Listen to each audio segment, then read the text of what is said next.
So here we are, game 1 of a best of 3. This is a round of 128. Oh yeah, good times. And all of these players today are battling it out for potentially one of the 4 last spots in WCS they are able to acquire. And that's because while there is another qualifier, it's the ladder wildcard, requiring 200 wins on the ladder in order to qualify. And that's 200 wins in Season 1 or 2 of 2014. Pretty tough. Anyway, let's introduce these two. Spawning to the top right, we have got the blue Zerg player.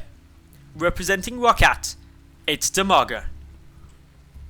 Yesterday I know Dimaga managed to make it through into the round of 16. Literally one map win away from getting through to the deciding game. He played up against Stefano, and their third game went a little bit swarm host v swarm hosty. And of course Stefano was able to then go through to face off to Muslim, where he won. In the lower left, his opponent. Representing Gentle Giants, it is the red Protoss player, Majestic. Majestic, I'm not quite sure how he did yesterday.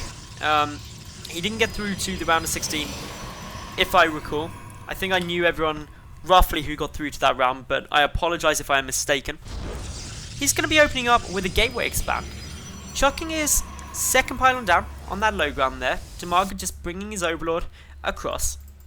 Overgrowth is a 2-player map, so of course by going for this very early hatchery, or not very early hatchery, but just getting a hatchery down anytime quick, Dimaga just wanting to make sure no risk of cannons or anything like that, so keeping this Overlord in a nice position just to make sure that any cheese would be seen as soon as possible.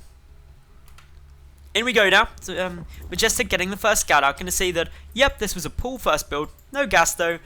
And Dimaga also getting some valuable information. Sees the pylon on the low ground and no nexus.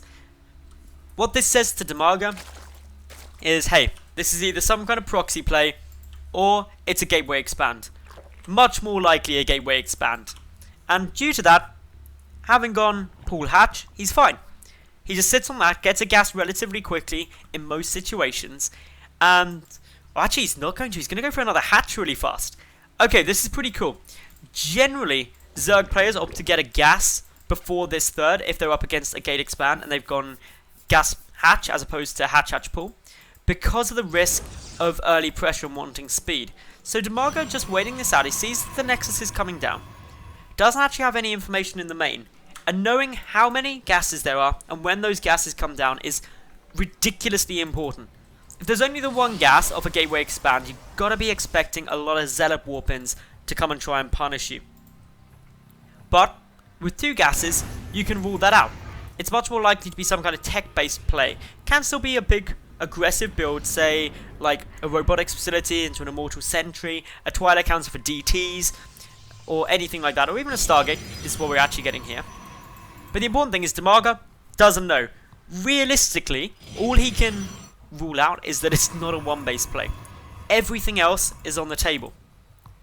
That makes it a bit more tough for Dimaga, because he then has to try and work out, okay, well if anything else could be coming, what is it? One giveaway is that the Forge and Gateway are coming down a little bit later than they normally would, so Dimaga should know that something's happening in the main base. Doesn't quite know what that is though, and so needs to be somewhat careful being prepared. 3 big options coming down from this Stargate. Obviously the Oracle, Phoenix or Voidray. All viable, although mostly you see these Phoenix or the Oracle. Say it a lot, but the advantage of the Oracle is that if you get it in, you can deal some pretty huge damage. But it's countered relatively easy with the Queens.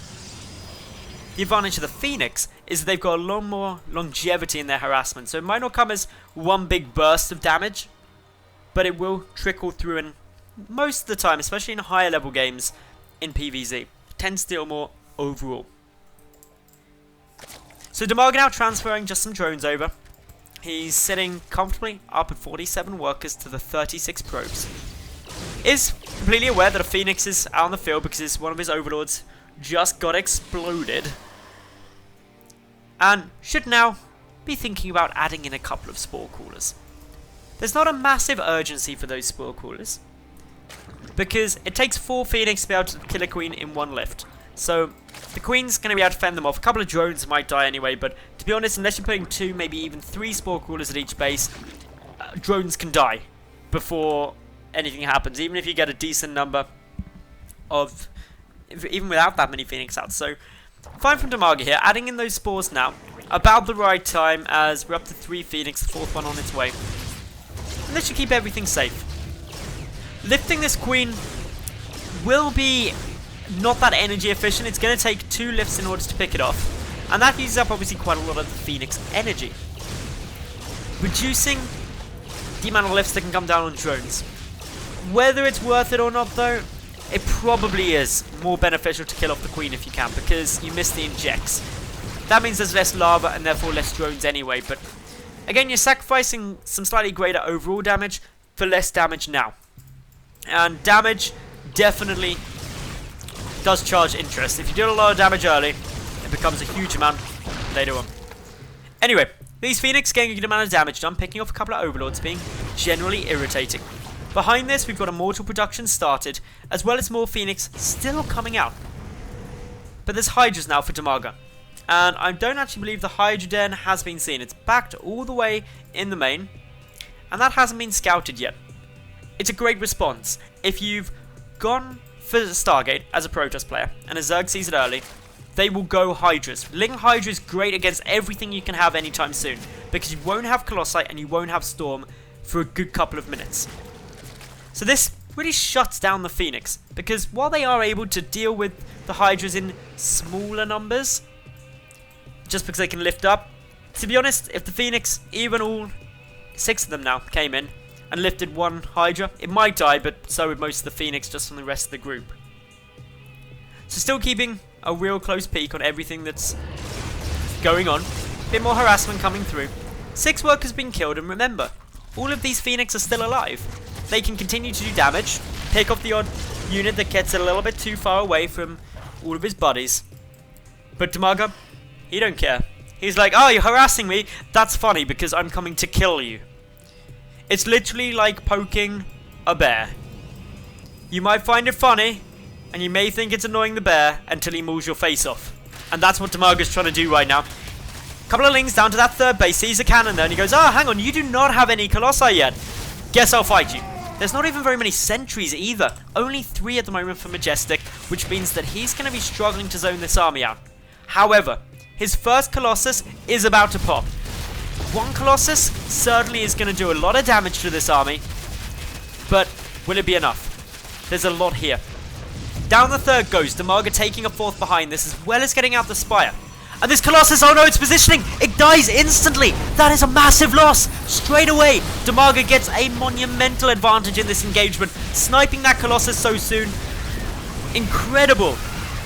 That miss rally really costing Majestic so much. His wall-off's down and he's got no splash damage to deal with all of these Zerglings and Hydras. Dimaga must think it's Christmas, because it's not impossible for Majestic to stop this now. He's lost his 3rd, lost his natural. Some Lings are in the main picking away at probes, and while Dimaga is backing away, Majestic is...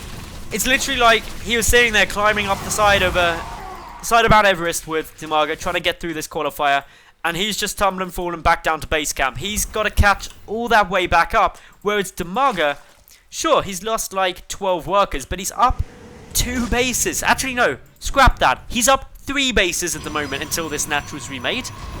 That's huge. He's in such a nice spot.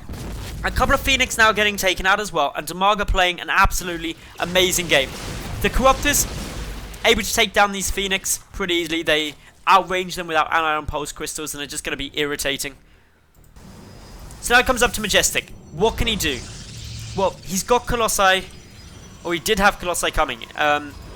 He's Chrono boosting 1, and I didn't see it die, so I guess he just hasn't produced another one.